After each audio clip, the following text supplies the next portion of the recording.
আজ ইসরায়েল ওখানে ফকিরের মতো আশ্রয় নিয়েছিল, এরাকে ফকির বলে আশ্রয় দিল, থাকো। এই যে সোজা বান্দাদের এরকমই হয়, কাউকে দিলেন আপনি জায়গা, ঠিক আছে তোমার জায়গা না, থাকো এখানে। থাকার পর কিছুদিন পর ওই মেজাজ, আমার জায়গাটা তুমি কে, তুমি আমাকে হটাবে না, আমার এটা জায়গা, আমি সরকারের কাছে এরকম করবো ওরকম করবো, পাট্টা দেখাবে, এই দেখাবে, এগুলা করবে।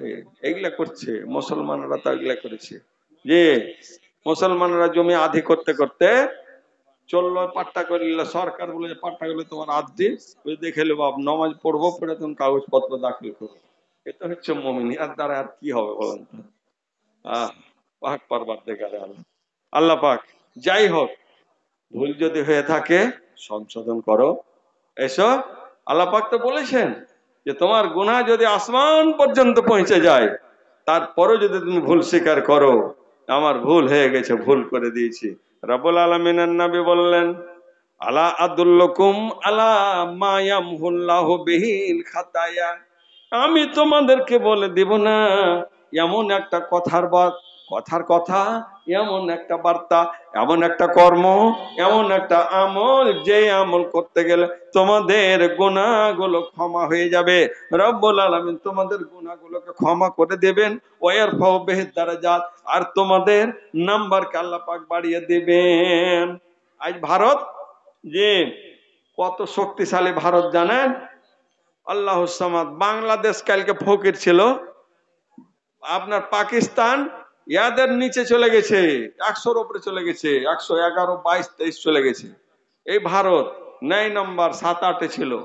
নামতে নামতে নামতে নামতে কর্মদোষে, কর্ম যেমন করেছে তেমন নামতে আছে, পুঁজি নাই, আর যাইছে যাত্রার সাথে টেক্কা দিতে।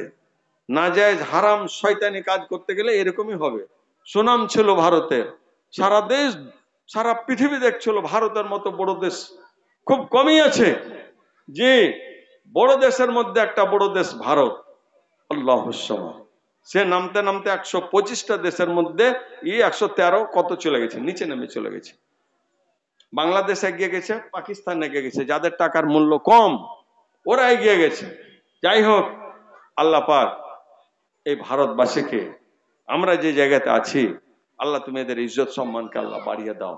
আল্লাহ এদের যদি যারা সরকারে যারা আছে তাদের ভুল ত্রুটি হয়ে থাকে, আল্লাহ তারাকে সঠিক পথ দেখাও, যাতে করে আমাদের ভারতবাসীকে, ভারতকে যারা টিকে নিতে পারে, বাঁচিয়ে নিতে পারে, অধপতনে যেতে চলেছে, এ আল্লাহ আমাদেরকে আল্লাহ দেশের শান্তি দাও, আমরা যেন শান্তিতে বসবাস করতে পারি, আল্লাহ তুমি সুযোগ দাও, আমিন। তো আসুন, বেনামিতে 500 টাকা, আল্লাহ তুমি তার মিটিয়ে দাও গুনাহ খাতা, আমিন আল্লাহ আমিন। তো নবীজি বললেন, দেখো কিসে মাফ হবে, কয়েকটা কথা বলছি আপনাকে। রব্বুল আলামিনের নবী খুব সহজ পদ্ধতিতে মুমিনদের গুনাহ মাফ করার কথা বলেছেন। আল্লাহ পাক নবী বললেন, তোমাদের বলবো কি একটা কথা, পশ্চিম বেল শোনালা শুনবে না, এগুলা কয়টা আছে পশ্চিম বেল শোনার লোক আছে জি? আলহামদুলিল্লাহ, নাই মনে হয় একটা, আমার চোখে পড়ে না, আছে একটা, দুই একটা হইতে পারে। যাক, পশ্চিম বেলসন তোমাদেরকে ধন্যবাদ, ধন্যবাদ তোমাদের এই মজলিসে যে বসনি, এই জন্য তোমাদের অশেষ ধন্যবাদ জানাচ্ছি। এই দূর দূরের কয়েক গ্রামের খ্যাপাটি আইসা তোমাদের মজলিসকে মানিয়ে দেয়, আর কয়েকটা ওস্তাজি আছে। যাই হোক, এদের উপর দিয়ে যদি দয়া হয় তো তোমরা বেঁচবে, না তো তোমাদের হয়ে গেছে। ভাবো তোমরা রাতারাত মসজিদে গিয়ে আল্লাহর কাছে ক্ষমা চাও, আর ঘরে নামাজ পড়ার পরে, সুন্নাত নফল পড়ার পরে আল্লাহর কাছে ক্ষমা চাও, দোয়া করো। এই রকমের কলেজা তোমাদের, এত এত বাজে কলেজালে দুনিয়াতে এসছো, কলেজার স্পিরিট কিছুই নেই, খালি দেশে খালি মানুষ হয়ে থেকে গেলে, রং সুরাতে খালি আমি বাহাদুর। কেমন বাহাদুর তুমি? তোমার ইমানের জাজবানে তো তুমি মানুষই নও। জি, সামিনা বিবি 500 টাকা দান করেছে, আল্লাহ তার দানকে কবুল করো।